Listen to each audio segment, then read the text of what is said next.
رسالة شديدة اللهجة إلى النظام السوري تطالبه بالوقف الفوري لآلة القتل وإزالة مظاهر التسلح والكف عن إراقة الدماء. ذلك أهم ما تمخض عن اجتماع مجلس التعاون الخليجي في جدة، وهو أقوى موقف يصدر لحد الآن عن جهة عربية تجاه ما يدور في سوريا. فالمجلس أعرب عن أسفه لاستمرار الأحداث التي تمر منها سوريا، والتي نتج عنها سقوط أعداد كبيرة من القتلى والجرحى من المدنيين، وفي ذلك إشارة مبطنة إلى رفض الطرح الرسمي الذي يعزو أحداث العنف إلى عصابات من المسلحين الإرهابيين كما درج على وصفهم الإعلام السوري.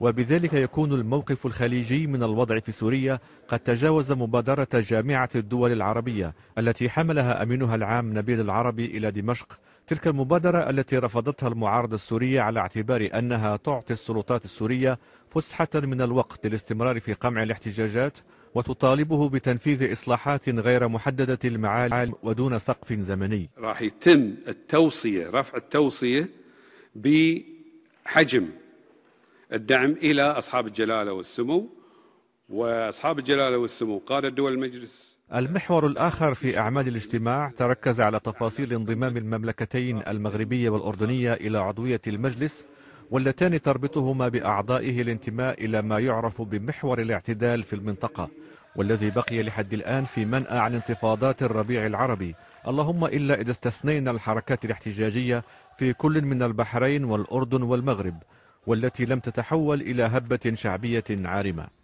وربما هذا ما حذا بمجلس التعاون لرسم خطة لدعم التنمية في الأردن والمغرب على امتداد 5 سنوات، على أن يتم تحديد حجم تمويلها فيما بعد.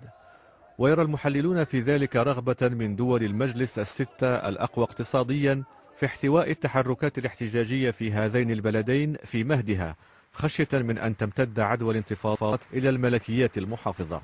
الصديق أبو الحسن، BBC.